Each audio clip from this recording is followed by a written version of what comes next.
Kia ora team, I'm Coach Ray. I'm a triathlon and marathon running coach who specialises in coaching beginner and recreational athletes to achieve your sporting as well as your health and fitness goals. In today's quick video, I'm going to take you through my course guide for the Dunedin Half Marathon, including some pacing tips for a sub 1 hour 30, 1 hour 40, 1 hour 50, and also a sub 2 hour goals. This video is for anyone looking to run the Dunedin Half Marathon this coming weekend, and what you'll learn is those course insights, pacing advice, and performance tips. So the course starts up at the Caledonian in Logan Park, basically running south through around the student quarter and then down through the wharf area, out onto Portsmouth Drive and out towards McAndrew Bay, turning around and coming back pretty much the same route, but finishing, excuse me, outside Emerson's Brewery. It's a nice, simple course, not much elevation. There's no hills, basically. General strategy for the course is a nice, consistent effort throughout. Start conservatively, build your pace through the event, and then finish strongly. What I recommend you do is follow my 1/3 pacing strategy. Basically, every 7 kilometers, 1/3 of the event, you increase your pace appropriately. So that first third, you're starting off at a steady pace, and that will take you through to roughly where the molars are on the start of Portsmouth Drive. The middle 7 kilometers, you're going to run at a faster pace. After turning round, it's in the vicinity of Irvine Road as you run back on Portsmouth Drive towards Anderson Bay Inlet. The final 7 kilometers, that's when you push your pace and run the fastest. If you find yourself fresh and ready to go and feel like you've got a lot more to give in the final few kilometers, pick it up a little bit more and push through to the finish line. The last 3 Ks comes in at about when you get back into the wharf area on Friat Street there. For those looking at a sub 2 hour strategy, you need to hold an average of 5:41 per kilometre through the entire event. To achieve this, stay calm and steady. Focus on your pace and your posture. As you run, as you get tired, you're likely to round your shoulders, hunch over, and that's going to close down your airway. So focus on squeezing your shoulder blades together, nice tall posture as you're running. And that'll keep your airway nice and open, which will mean you can get plenty of oxygen coming into the body and getting delivered to those running muscles.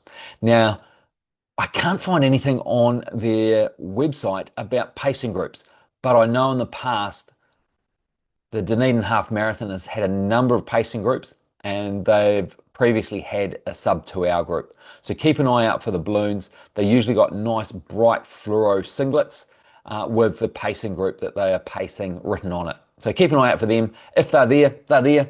If not, you're just going to have to stick to a bit of a plan.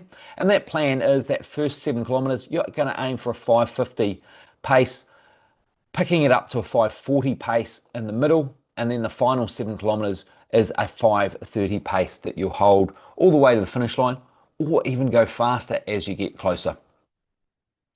Those wanting a sub 1:50 pacing strategy, you need to average throughout the whole day a 5:12 per kilometre.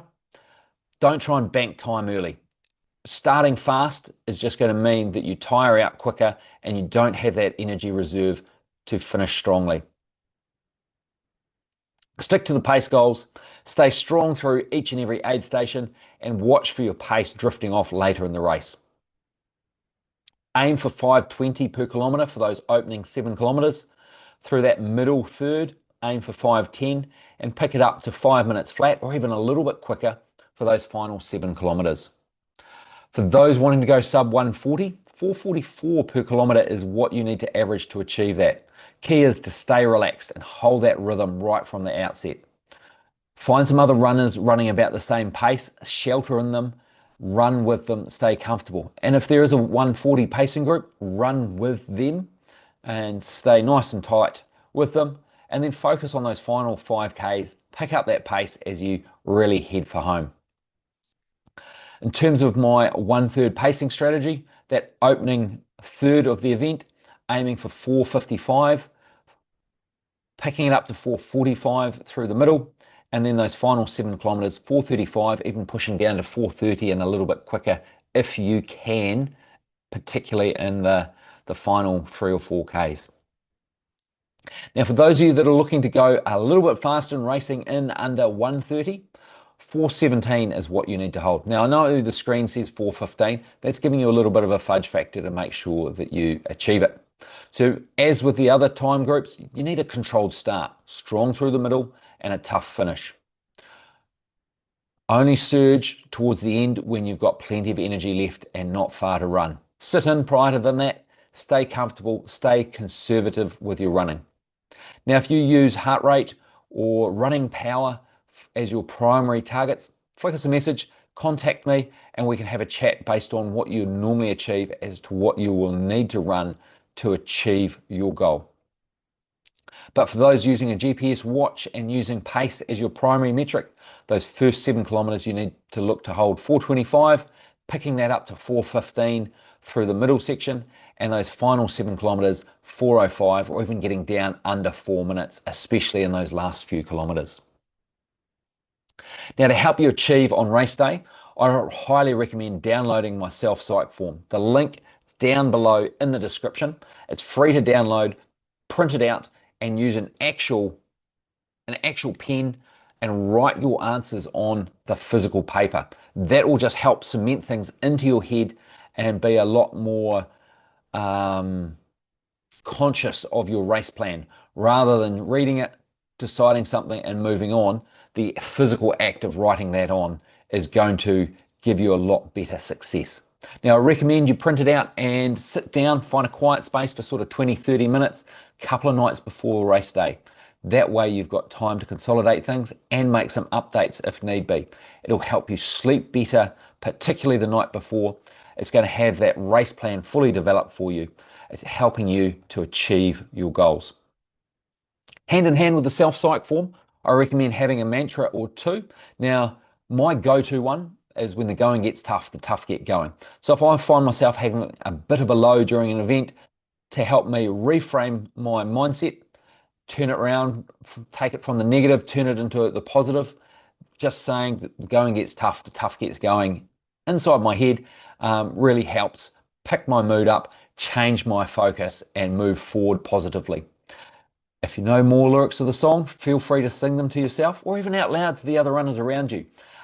If you're using a different mantra, a different song, that's all good. What works for you, and having something pre-planned is going to be key. And the night or two prior to the race, I recommend doing some visualization. Visualize yourself at key points during the race, the start line, going through various aid stations, the turnaround point, getting to the finish line. What's it going to look like? What's it going to sound like? What's it going to feel like? Know what achieving your goals is and plan to feel and experience that. And by doing some visualizations, that will help prepare you for that. Now, I also recommend breaking the race into chunks. Now, an easy way to do that is using my 1/3 pacing strategy. Like I said, you've got those 3 key chunks with those significant or those landmarks there that you can easily recognize. Other ways of doing it is, instead of breaking it into thirds, break it into quarters, or roughly quarters into 5K segments, and every aid station being that 5K mark. And then you've got the little bit extra. What I don't recommend doing is break it into 1K segments and have 21 of them, because it starts getting hard to count and you keep ticking through them nice and quickly. So you want something that's a little bit longer but still achievable, and you can count them and tick them off mentally, nice and easy. The weather on the day, forecast a high of 14 degrees with an overnight low of 6 degrees. So it's likely to be a chilly start, and it will warm up later in the morning. And there's also some potential for some rain. So make sure you're prepared for any weather conditions. In fact, the worst weather I've ever had in a full marathon I was doing that year was the 2014 Dunedin Marathon. This front just blew through in the first half of the race. It was cold, it was wet, it was miserable. But overall, I had a really good race in the end. But those opening sort of 20-something Ks in the marathon, just, yeah, mentally not there, but managed to pick things up. Anyway, onwards. At those aid stations, they have both water and electrolyte. It didn't specify what electrolyte is going to be there, but GU is the sponsor, so I'm going to suggest it's going to be GU electrolyte. What flavour? I don't know. If it is hot, make sure you drink a little bit more. Top up each aid station, or if you've got a running vest or something, make sure you're constantly fueling. If it's windy, same, have a little bit more fluid. You are going to dehydrate a little bit more. On race morning, make sure you take your running shoes, your cap, your sunglasses, and your race number. They're all key. Have that as part of your plan, lay them out the night before, and that way you don't miss anything. In fact, I recommend you pinning your race number onto your singlet or your t-shirt, whatever it is you're going to be wearing, the night before. That way you don't, it's one less thing to do the next morning. Now, in terms of a warm-up, depending on how your goals are and how fast you want to run the half marathon, there's different levels of warm-up. The more recreational athletes, I recommend just a basic warm-up. 10 minutes jogging will suffice, and then using those opening few kilometers to finish that warm-up. Those of you with more faster or time-based goals that you're going to need to work hard to achieve, I recommend a more thorough warm-up, making sure you complete that nice and early so you've got plenty of time to get to the start line. Having possibly queued to get into a toilet as well. With that, toilet queues are always busy on race morning, so make sure you don't overhydrate before the race and that you go to the bathroom nice and early. Start time's 8:30, so make sure you get there sort of 8:25 in a good position at 8:25, so you're all good to go. Touched on before, those final few kilometers, give it everything you've got as you start running through the wharf area from Friat Street onwards, and then when there's only 1 kilometer to go, just give it everything you've got. Use those aid stations as reference points. They're every 5 kilometres, or use the molars and then Irvine Road, knowing that that's roughly 1/3 of the way into the event and then 1/3 of the way to go. Keep an eye out for Irvine Road, the intersections on your left as you're coming back towards Andy Bay Inlet there. Now, if you want to really smash your next half marathon, I've got a number of training plans to help you do that. Depending on your goal, I've got my Project 2 Hour, my Project 150, my Project 140, and also my Project 130. These are 10 and 20 week training plans to optimize your performance to help you achieve that goal. With those training plans, they're complemented nicely by my strength training plans, my Run Strong, Build Strength for faster, more efficient running. Now, I've got different options of them. Some are 12, or there's 12-week variations, there's 24-week variations, there's variations with 2 gym sessions and variations with 3 gym sessions. Buller Gorge Half Marathon is coming up. What's that, 22 weeks away at the moment? The 20-week training plan starts on 29th of September. So if you're looking at doing Buller Gorge, I've got my Buller Gorge Half Marathon Mastery training plan. There's 3 variations of it depending on your abilities and where you fit into the spectrum of things. There's a training plan for you. But if you want something a little bit more personalized, send me a DM on Facebook or Instagram. You'll find me at coach_Ray_NZ on Instagram. Very easy to find on Facebook. Or send me an email to coachray@coachray.nz. I've got other options that can help build your fitness or develop something fully customized and personalized to your goals and your outputs. All the best racing this weekend. Let me know in the comments how you got on and whether you found the self-psych form useful. All the best, team. Race well, race smart, and achieve your goals.